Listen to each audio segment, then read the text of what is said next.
Yo, what's good, YouTube? It's your boy Dimes FG, back with another upload, back with another banger. And today, I'm going to be going over the best playmaking badges in NBA 2K23. Please sure to like, comment, subscribe, share the video, roll to 2K subs, and let's get right to this banger.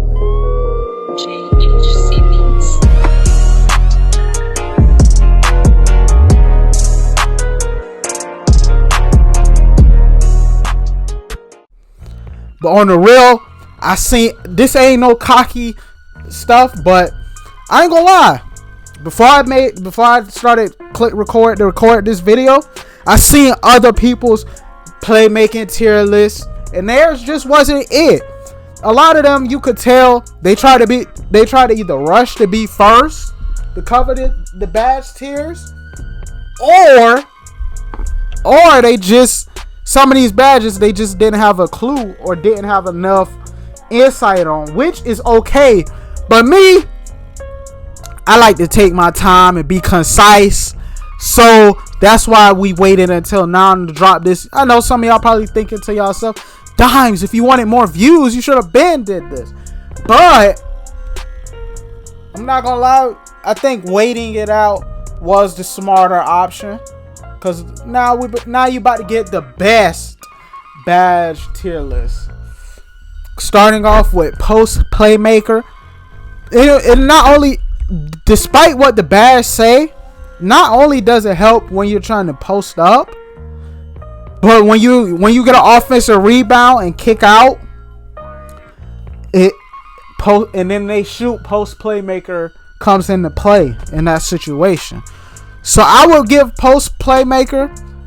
It's gonna be a big man that is dominant in the paint. It's for offensive rebounds and like posting up.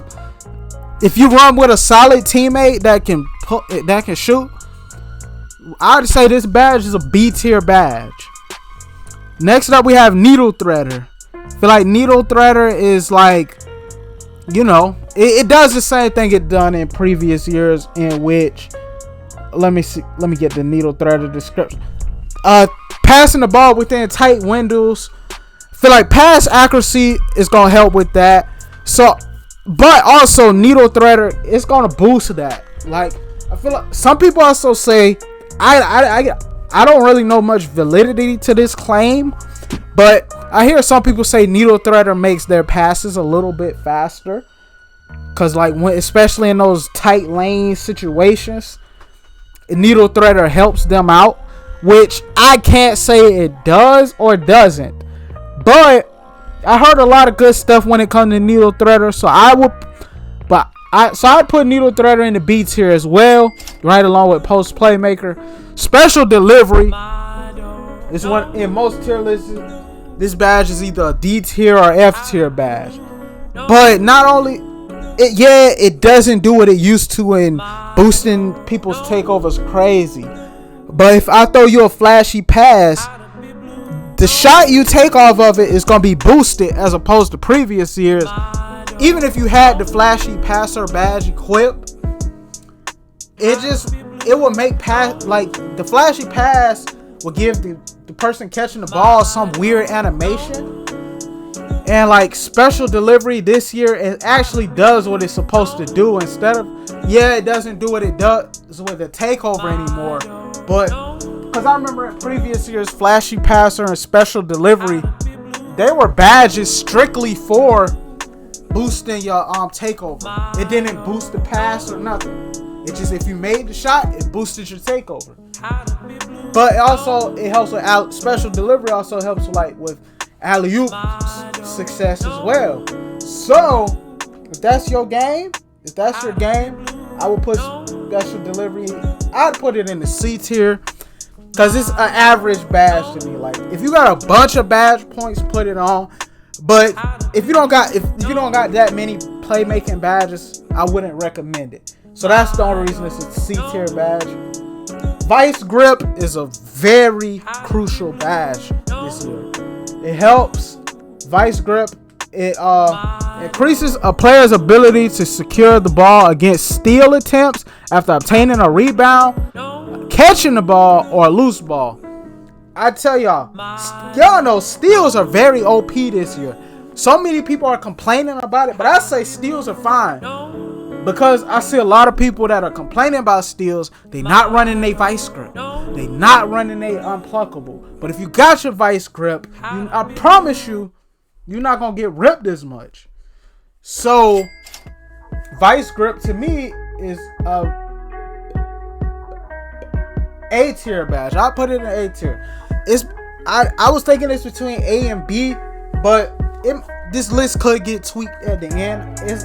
Vice grip is way better than both of these badges in B tier. So for now, I'm gonna put it in A tier. Floor general. I hadn't really seen enough people use floor general this year. I feel like builds are so dominant this year. That +4 will help it even more, dominate even more. So I put it in the B tier. Next, we got the big dimer. Put it in the A tier. Ooh, not S. A tier. Because, I mean, dimer, I feel like dimer, if you play a lot of My Career 2, this badge, along with a badge I'm going to talk about later, is not going to be hard to get as a core badge. Because, like, if you get a lot of assists, it's going towards playmaking. I mean, it's going towards dimer. Break starter. I run this badge for threes. It's especially useful for bigs in the rec. I feel like my break starter passes, not only do they go through at a but they go through at a faster rate. Like the ball goes up the court faster, I feel like, as well. And it don't really give my teammates weird catches and stuff either. So I put break starter personally. I put break starter in the B. Ooh, what am I doing? In the B tier. Ankle breaker. I guess that was a sign for me to cover ankle breaker next. I feel like ankle breaker is an easy to obtain badge this year because for Hall of Fame, let's see. For Hall of Fame, you only need a 81 ball handle. So I was a little alarmed by that. I was like, so ankle breaker must not be really a good badge this year. But ankle breaker to me is still a solid B tier badge. And then most builds that I've seen, ankle breaker is a tier 1 badge. And like I say, it's not hard to get it on Hall of Fame.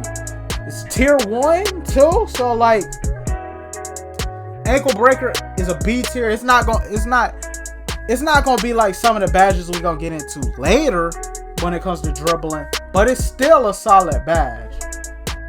Next we have bailout. I put it in the A tier. If you pass out of your shots, I feel like bailout does something else. The pass out of shots, and I think it helps passing when you're getting double teamed as well. So if y'all know, like I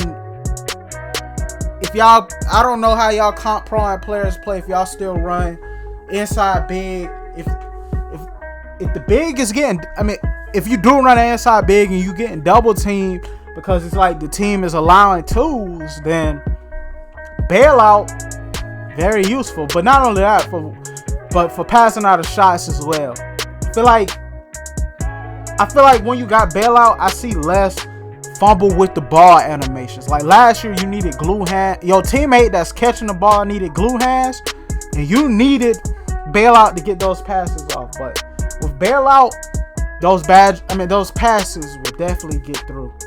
And from what I've seen, at least. Next, we have hyperdrive. Hyperdrive, I feel like this badge is what makes these 6'9" builds so good. Hyperdrive, to get it on gold, you only need an 83 ball handle or an 80 speed with ball. For Hall of Fame, you need a 90 speed.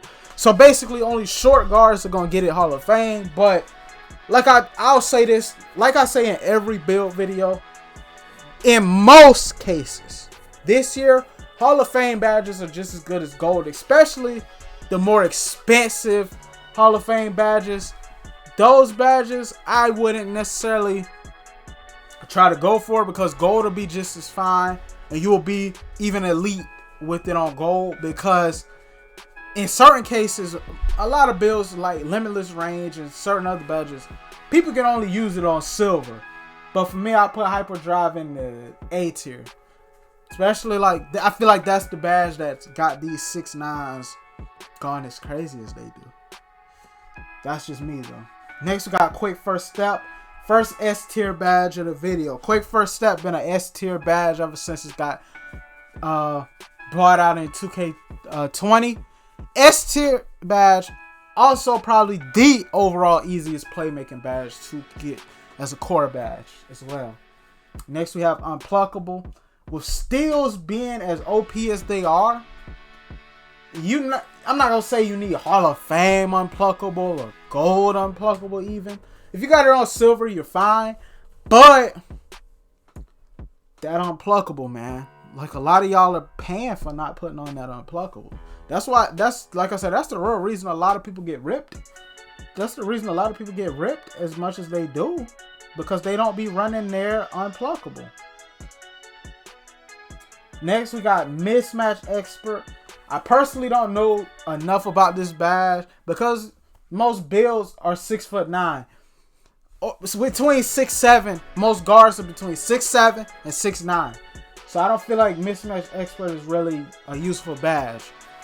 Next, we have Killer Combos. It's basically quick chain to chain your move. Like, you know, let me read the actual. It improves a player's ability to chain together efficient dribble moves when sizing up their opponent. I feel like this is basically quick chain from previous years. I put this badge in the B tier. What A tier? Because if you comboing up and you great at comboing people up, but the sad thing is for most builds, Killer Combos is a tier 3 badge. Next we have Handles for Days. I feel like this is also an S tier badge. But it's tier 3 in most cases. I was gonna say if you can get it as a core badge, I would definitely core this badge because like Handles for Days is a badge you're gonna be using a lot of. And last but not least, we have Clamp Breaker. Clamp Breaker, Bully, and Bully. Those two badges overall is a deadly combo. I'd put it in the A tier. This is my I'm satisfied with this tier list. I was gonna see if I would up Vice Grip or lower it, but I'm fine where it's at. But anyways, please show like, comment, subscribe, share the video, roll to 2K subs. Comment down below if there's some changes to this tier list that you would make. Anyway, FG or GG, and your boy Downs is out. Peace.